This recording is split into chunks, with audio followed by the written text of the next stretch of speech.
All right, welcome into a post-game reaction. We just earlier today saw the Kansas BYU game. A little bit defeated. Kansas beats BYU 38-27.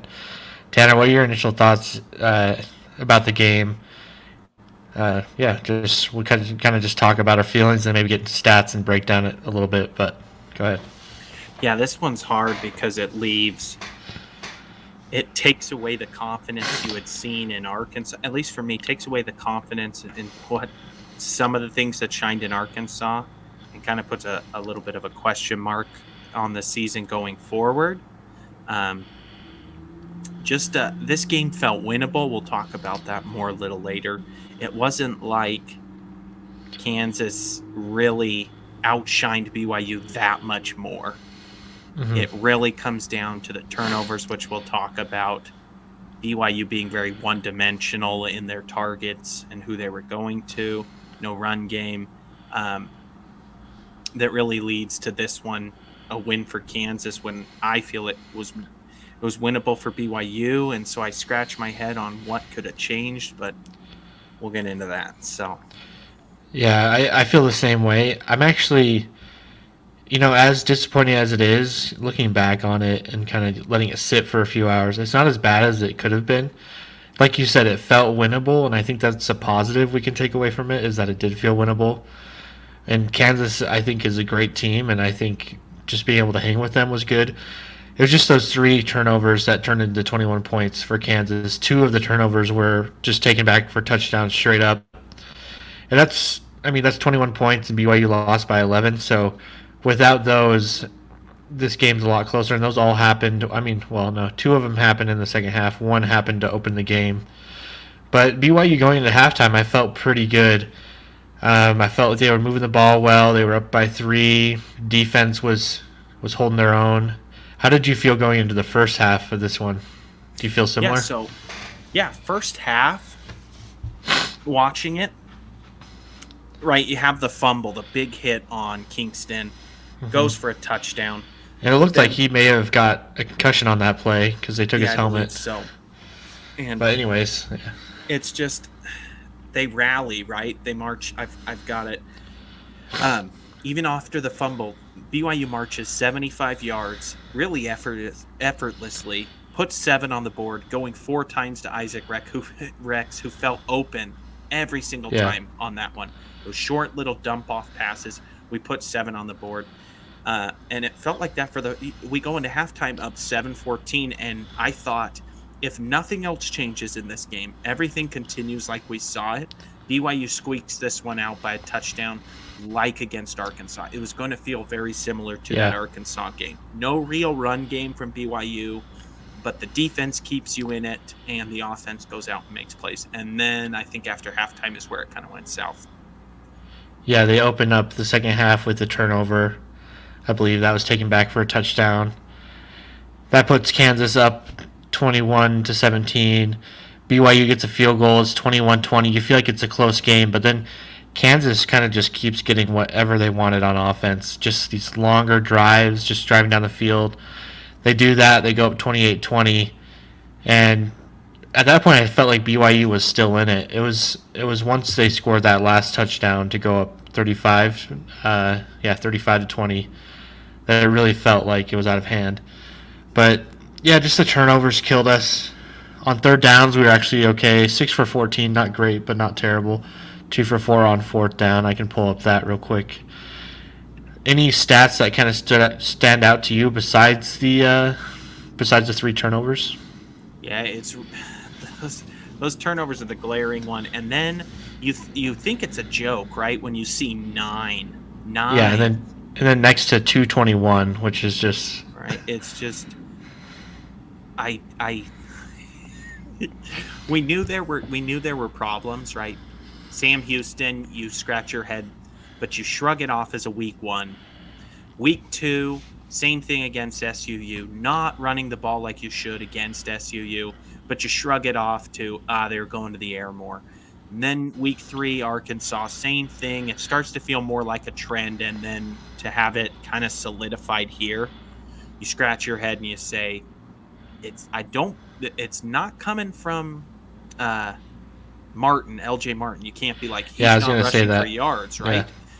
But the offensive line is responsible. I believe it's for the statistic is something like 0 yards to 5, or Yeah, it's at maybe least 4. that It's that the yeah, the running back yeah, at least has to reach the middle of like the linebackers, at least to that point. So that's about and that's 5 yards usually, 4 or 5 yards. and then everything on top of that goes away from the lineman, and it's all the running back. How are they making plays? But if they're not even getting, you know, if they're A barely yard. getting, there's some real big concerns here, I think, with the offensive line. I thought they did a better job protecting Slovis. In his press conference, he talked about that he felt like there was more of a pocket around him, and I think that shows with the 357 yards of Yeah. passing. Right, even the interceptions were not him feeling pressure. Right, let's see. I'd have to go back and watch the tape, but one of them was just a miscommunication.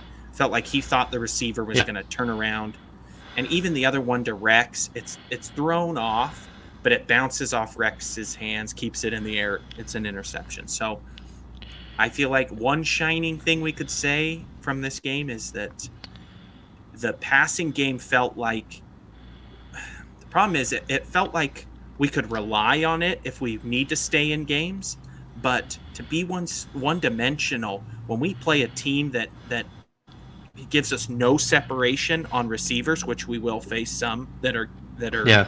on their defense are not allowing a lot of yards. We're done. We're done, right? I've got some statistics with this scary 9 yards, right? Going into some of our next games, what teams are allowing. TCU per game, 48 rushing yards. Cincinnati, Yeah. 102. Texas, 96. Oklahoma, 80. We can't run the ball. How are we going to run it on TCU? So if they can just keep us like Kansas did. I know Kalani said that Kansas really was trying to take away the run and playing for that, but even if a team tries to take away your Yeah. run, you still get, let's say, 50 More than or 9. 60, Yeah. but 9 is like, it didn't matter if Kansas was trying to take away the run or not. We've only rushed for 100 over 101 game or something. It's like, you can't tell me every single team came in game plan, we're going to just hammer the run and that's all we're going to focus on. Nah, there's something wrong, and it's got to Yeah. get solved if we're gonna stay. We can't always solely rely on 51 passes from Slovis to keep us in games. It's just not. Or you'll see a lot of these turnovers. You'll see it a lot in games. Yeah, that's the glaring stat for me is Slovis throwing 51 times. As fun as it is to see, your quarterback sling the ball, you never want to see 51 times because that either means you're losing by a lot and you have to throw it a lot, or your run game is doing nothing. In this case, it was just the run game couldn't do anything, and I think it's that run blocking is just struggling. I know they swapped out tackles. I know Kingsley was missing for part of the game. I'm not sure what the status on him is, but it's not just a one game thing. That's if it was, then we could write this off and say, "Oh man, Kansas's defensive line, they're just, really good," or it's just a one game thing. But it's been 4 games now that they just have struggled to get a real rushing attack going. And then on the other hand, like you said, the pass blocking is fine. I feel like Slovis had time to sit back there and make his throws. I feel like his mistakes a lot of times weren't due to pressure. But yeah, just they really had to get the run game going to win this game. We said that in the preview as well, where it was like if they can get like 70 yards on the ground, they could win.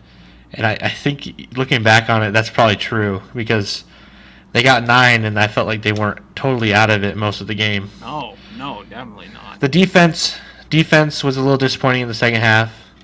I will say that, but I think it mostly comes down to the turnovers. I can't blame the defense too much because 14, you could say even more than that, was because of the turnovers. So Yeah, it seemed like it was weird. I mean, Towards the end of the game, we did see the run defense kind of evaporate. It went yeah, from Kansas stuffing them at the line, getting pressure on the quarterback, to kind of, and it could be, I don't know, energy level towards the end, it just felt, at least on my couch, I was out of this game. Even though Yeah. BYU was only one score down towards the end and they got the touchdown and we were relying on them, it just felt like the air was kind of sucked out. And we were hoping the defense came up with a stop. And it was like Kansas just ran Yeah. at will. All of a sudden, we started seeing more of Jalen Daniels rushing, which he hadn't been. It was like they figured some stuff out. Give them credit because they did. But also, Yeah. but the defense, like you said, you look at 14 of the points are the defense isn't even on the field. So I think the defense did have some stuff, and they'll keep us in some games if we can figure out. The safeties is a concern with so many injuries and Yeah, them and that's going over second the half. middle. Daniels, he started getting what he wanted through the air as well, and like you mentioned, it once it was 28-20, it felt like the energy just kind of just like left, and yeah, I don't know if that's BYU feeling that way. BYU had, I mean, you can see here they had more total yards. It felt like they were in it, but yeah, the defense just kind of let them get whatever they want, especially the run game. Especially towards the end, they were able to run the clock a lot. Yeah, so that's kind of like my initial reactions. What do you think is the major concern going into next week? That's a great question. We'll do a deep dive into that. I mean, I'd like to go look at what Cincinnati's been doing, what they're going to try to target on. But going off that game, like you said, now that I've had a couple hours to think about it, if we don't turn over the ball, Yeah, we can rely on Slovis enough in that game to get it done. I'm just worried going forward that teams are just going to play a similar game plan and find ways to either get pressure on Slovis or keep pressure on receivers, knowing that let's let BYU try to beat us on the ground. And so this game just going forward just makes me wonder, what can we expect, right? The run game, can it ever get to a level where it needs to be? You got to have a run game. You got to. yeah. In this game, even though it's disappointing, I think just looking back at the turnovers, it doesn't necessarily change the way I feel about next week. It's Cincinnati against Cincinnati, right? Is that next week? Home. Yeah, next Friday. At home. Yeah. Yeah, so they lost 20-6, I believe, to Oklahoma today. Cincinnati at home. I think BYU. This is hopefully a learning experience. Learn a lot. Get the running game going. They got to really figure out the offensive line and figure out how they're going to actually move the line of scrimmage forward, because that's just been the issue throughout these games. It's not LJ Martin. It's not Aiden Robbins. It doesn't matter who's running the ball. It seems like it's an offensive line issue. LJ Martin has seen the field the best out of any of them, it seems like, so far, but I think he's mainly just kind of like helping an offensive line that's not doing their job right. Yeah, because they said they put him over Robbins because he was breaking tackles, were the exact words. And what's sad about that is that he's breaking tackles that he should, those tackles shouldn't be there until a little bit deeper, because he is so talented. What could he be doing with a good pass protection? Breaking tackles further down instead of having to try to fight for his life 2 to 3 yards behind the line of scrimmage. It's just... Yeah. He's just making something out of nothing. Yeah.